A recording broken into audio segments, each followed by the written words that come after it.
Today I have some pretty good news and some really good news. The pretty good news is that my cold is almost completely over. Weeks and weeks later, $1,000 in cough syrup. I have not been driving or using heavy machinery much with all the cough syrup there. But the fever's gone, the coughs are gone. Thank you so much. You guys have been leaving comments both on Instagram and here, Jay, get better, get better. I'm almost just down to this little rasp, okay? And again, if I didn't do so many gigs this time of year, I would have been over this by now. But anyway, so that's the good news. The really good news, I'm going to show you something today that opens up a whole new world of possibilities. Particularly for all of you beginners in magic. This has so many possibilities. It's a simple technique. Now, I'm reminded of jazz musicians who talk about, there's really only a few chords in jazz, some classic music, and it's what you do with them. The originality, the personal, sort of what you can make of them personally, these simple things that really make it an art, that make it interesting. And this is a great example, okay? A pencil. It's a green pencil. Should have left it in the store a little longer until it turned yellow. Some sort of banana reference? I don't know. And a coin. Okay, now watch. Watch this. I'll do this very slowly. Look, if I just take the coin and give it a tap, looks like it vanishes, but it jumps. The coin actually jumps down into my pocket. Look, I'll do it again. Watch carefully. Don't want you thinking that was a fluke. Take the coin, give it a little tap, and it seems to vanish, but again, it actually is down here in my pocket. Now, what's really cool is I can do the reverse. I can take the coin, very fairly, put it down in my pocket, right? Just take the pencil, give it a little tap, and the coin comes back into the hand. Now, for those who've been doing magic a while, I don't think that deceived you necessarily, and maybe you know the principle it uses. But if you're newer to magic, there's a whole world I'm about to open up for you with this very simple principle. Super versatile, very old school, not used much anymore, but so much potential. And in my view, particularly good for an appearance rather than a vanish, okay? So in this video, I'm going to share with you exactly how you can do that using just a coin and a pencil. I know it's a simple trick, but keep in mind, I think the best tricks in magic are simple. When you think of the classics of magic, you're thinking of linking rings, you're thinking of a floating person, you're thinking of sawing somebody in half, something vanishing, appearing.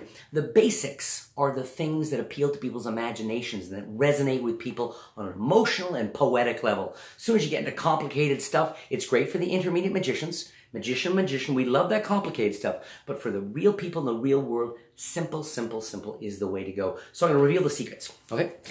On this video, I'm also going to ask you the question of the week because this week I'm giving away X Factor. X Factor is, I think, an especially cool mentalism trick. Unlike most mentalism tricks you'll ever see, you're able to predict someone's free choice of any location on the planet. You even use an image of a planet. As always, you can check out my stuff at sankeymagic.com. You can check out the X Factor preview. And I'm going to give away 12. I'm going to ask a question a week in just a moment. I'm also going to announce the envelope winners from last week's contest. Speaking of mentalism, envelope is a very cool gimmick, a system where you can make a whole bunch of predictions with dollar bills, playing cards, store receipts, all using a window envelope. I've created a few things with window envelopes, but this is envelope. So in just a minute or two, I'm going to announce the winners to that contest. But let me ask you the X Factor question right now. I was talking about simple effects, appearances, vanishes, transformations, levitations, penetrations. They're called penetrations in magic, when you take a pencil, put it through a bill, or link and unlink things. They're penetrations, what they call. So let me ask you, leave a comment down below and tell me, what do you think is, just in your opinion, one of the most magical tricks you can do when it comes... Do you think a vanish is really the ultimate magic trick? Do you think an appearance is inherently the coolest? Do you think a levitation, making something float, is inherently the most magical? What about a transformation? When somebody changes something into something else. And finally, this penetration idea of making things pass through each other. There are other effects too, but of those, which one do you think is the most magical? Bonus points if you leave a little comment why. So leave a comment down below. Automatically entered into the contest for the X Factor. Leave that comment down below. Okay, let's jump into this. Now, like I said, this is a whole world of things you can do with this, okay? Now, this little effect, as simple as it might seem, has been taught by magicians to other magicians for hundreds of years because of the flow, because of the inherent misdirection. So first, let's focus on the first thing, which is putting and this is a wand. Whether you use a pencil, a spoon, a real wand, a Q-tip, it could be it could be the Pegasus, the winged horse, the wing of Pegasus, which is just creepy. So don't do that. But you're using this as a wand and you're putting it under your arm. Now, why are you putting it under your arm? Well, you're putting it under your arm to free up your hands. That's exactly why. It's super organic. What this does, it frees up your hands. But it also means, and what I love about this, is if you take the coin, okay, and you make it vanish, this whole little action here flows beautifully, okay? Because what I've done is I've first done a retention pass, or a false transfer, is the way we call it. Whether you're using, showing the coin very clearly, putting it in the hand, it's gone. Or, like this, it's gone. Or maybe you're taking the coin and let's see if I can get this flash here. Taking the coin and they can see it, and you're dropping it in the hand very fairly. It's gone. These are all different versions of a retention pass, okay? I can also, instead of dropping the coin, I can just take the coin and make it go. All of these look simple, but they actually take a lot of practice, particularly in front of a mirror. So I'm not going to talk about all these right now. Let's talk about the simplest one, which I would think is the French, which is not the French draw, which is the finger palm, where I show a coin, okay, and I apparently put it in the hand. Now, one thing you're going to need to do is to cup the, what you want to do is you're going to hold that back. I'm going to hold it back there. Now, if you watch human beings walking down the street, no one has their hand like this by their side. Hey, how you doing? I'm good. How you doing? Everybody's hands are slightly curled like that. So with enough practice, what you do is spend your entire day at school, at work, whatever, spend the entire day with a quarter or a half dollar, whatever, held out in here. Now, at first it's going to be stiff, okay? But then over time you'll relax, and eventually your hand is going to look exactly the same, whether it's empty or concealing a coin. So that's the right hand part of this. The left hand is you're going to show the hand and apparently catch a coin. Now watch this. I don't do this. I let it drop. Let it drop. Let it drop. And that's the key here. You combine this, you would swear that that coin there is being dropped in that hand. Or slightly as further distance here, put it in there. Okay. One of the keys, and I learned this from Al Schneider, a brilliant coin magician many years ago, is this notion of, I don't think he called it this, but live fish, dead fish. This is the live fish. It's alive. This has got the coin. It's the living. This one's dead. I transfer the life from here to here, and this one dies. That transfer really helps. I apologize. We'll take a quick coffee break here. Because coffee's great for when you're getting over a cold. From here to here. So that's the false transfer. So let's put it all together. Got my pencil, got my coin. Put the pencil under my arm to free up my hands. Most natural. Drop the coin in there. Then I'm going to come back up, grab the pencil. Now, the nice thing about grabbing a pencil here, since you have a coin concealed, the magician's wand is a classic thing, works in lots of ways. It focuses attention over to here, but also takes heat off here. Rather than have your hand at your side or holding here, it gives you something to hold while you're concealing an object. Put it all together. Here's a coin. Coin's gone. Real magic. Now, if you're with friends and you do that, and you make a coin, eventually someone's going to want to see the other hand. That's just natural. Right, but here's what I do. Coin, here, gone. Say, actually didn't vanish. It's in my pocket. And there's something that makes sense about that. The magician, he got it secretly into his pocket. He's letting us inside of it. Take that, put your hand down in your pocket, pretend to produce the coin. Real simple. Now, I've ruined the flow already, okay, by trying to teach this, because you really want to continue to put this under your arm. This should be the flow. Coin in hand, tap, it's gone. Underarm, actually, it's in my pocket. Do it again.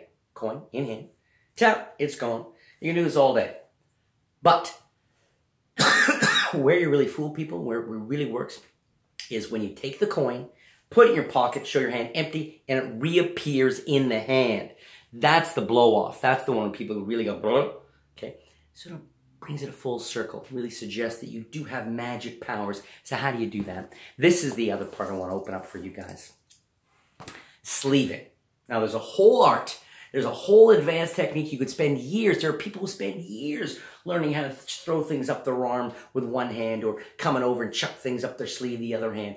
That stuff's all hard and worth working on. However, if you take a coin and you make it vanish with sleeving, secretly did there, people are going to think, you're going to get someone, is it up your sleeve? because that's the cliche. But when you make something appear, there's a lot less focus, I find. People are less asked to think it was up your sleeve. Particularly if you've already got. So look, have a coin. And I'm using a $50 because they're heavy. Drop it down your sleeve. Boom. Down by the elbow.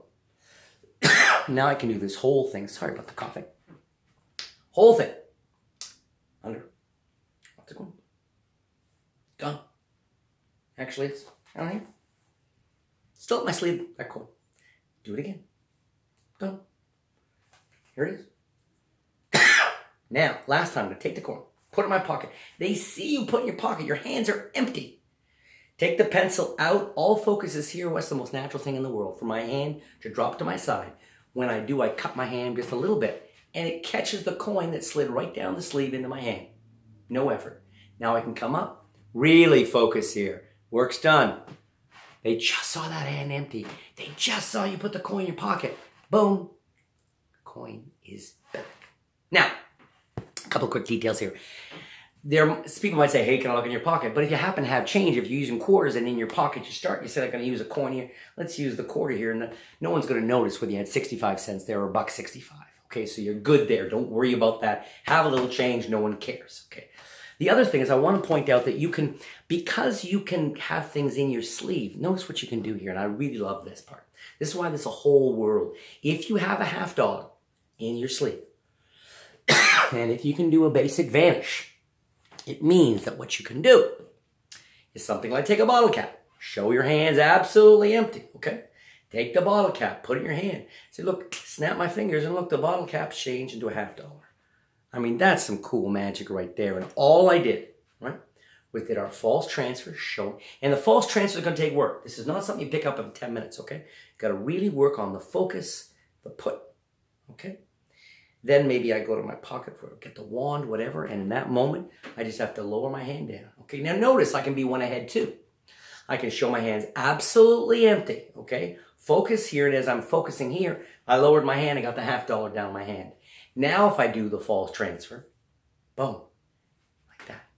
Now let's add it to another level, okay? Let's make it even cleaner now. And this is what I'm talking about the principles of magic and basic sleight of hand and what you do with it. You can be so creative.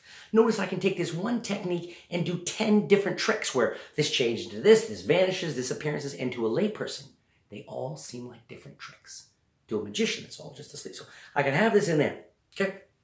I can have a finger ring here.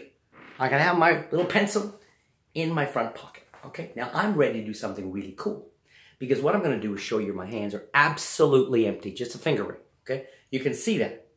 Now I'm going to take the finger ring, put it in my hand, get the pencil out of my pocket.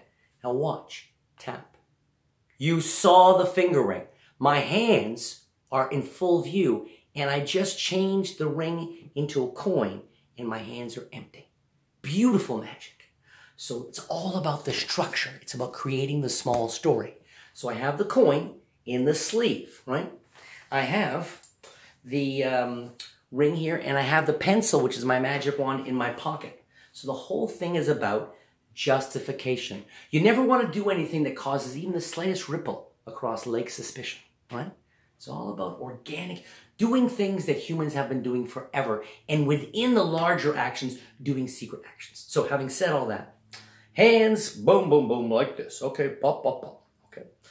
Just a ring here. In fact, and when I'm looking at this, I'm going to lower my hand, and what's going to happen is the $50 is going to slide down right to my cupped hand. Like this, okay? Step one. Step two, the false transfer, where I apparently take the ring, put it in that hand. Very fair. This hand drops. Where's it going? It's going in my pocket. Why? To get my wand. When it's in my pocket, what did I do? Left the ring in the pocket. I am so far ahead now, okay? I can even do this, and I've done this. I go, watch very carefully. Look, I'm going to be very fair here. I'm even going to make sure. Very fair. Now I pull my sleeves up. So now there's certain I didn't use my sleeves. Oh, I used them earlier. I'm done now. Then I tap like this, and under test conditions. I mean, this stuff looks like expert magic stuff. This is the kind of thing you'll see on Instagram where everyone's cheating, actually. Boom, like that. Boom, like this. And if you're using borrowed objects, you borrow someone's ring and you do that and you make it change to a $50. And now the nice thing is I can now then segue, right? I can go from that and go into another coin trick or whatever I want, make it vanish, appear, and all that kind of thing. So this is organic magic. I really wanted to get into this and mostly share with you the possibilities you can do for sleeving, making these vanish, appear, change, and all that. Don't forget, leave a question. Oh no, I haven't even announced the envelope winners. Man, I got so deep. Sorry guys, envelope winners from last week. You guys all won. First winner, Bill Borrowed. That's his name. Sounds like a magician to me. Bill Borrowed.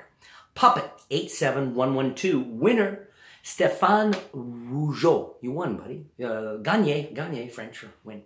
Stéphane Rougeau. Walter Olson. Bad Bovine. Bad cow. Bad bovine. Joni Zelli. Z-E-I-L-I. Joni Zelli. Gary Rosie. Eric Warren. Dan Reiter. Chaz Stack. Daft Hands. Daft Hands. So like Daft Punk, but magic thing. And finally, Kelly Hazelton. You guys, you all won. Email my team at Sankey Magic, contact at sankeymagic.com. Email my team, let them know, hey, here's my real name, my YouTube name, my shipping address, and we will ship out your prize. The envelope, special envelopes, the tutorial will come a lot. You'll get all that. And please, do not forget to leave a comment down below for your chance to win X Factor. X Factor, a very cool kind of mentalism trick. Remember, the question of the week is this. Leave a comment and tell me, what do you think is the most magical among tricks? An appearance, a vanish, a transformation, a penetration, making rings or pencil through bill or something like that, a levitation. Which one? And bonus points if you leave a little comment why you think that one's particularly magical. There you have it. Another video here. Hopefully you share my passion for magic, and not just for tricking people or hopefully making people look stupid. None of that stuff. But for, we live in the age of Google. Everyone knows everything, and then you're at school or at work or with your family and friends, and you do something extraordinary with an ordinary object, something that makes no sense, that does not compute. You give people this amazing gift of wonder. That's what this is all about. Thank you for watching the video. Please subscribe to the channel. Have a great day. Peace. Bye.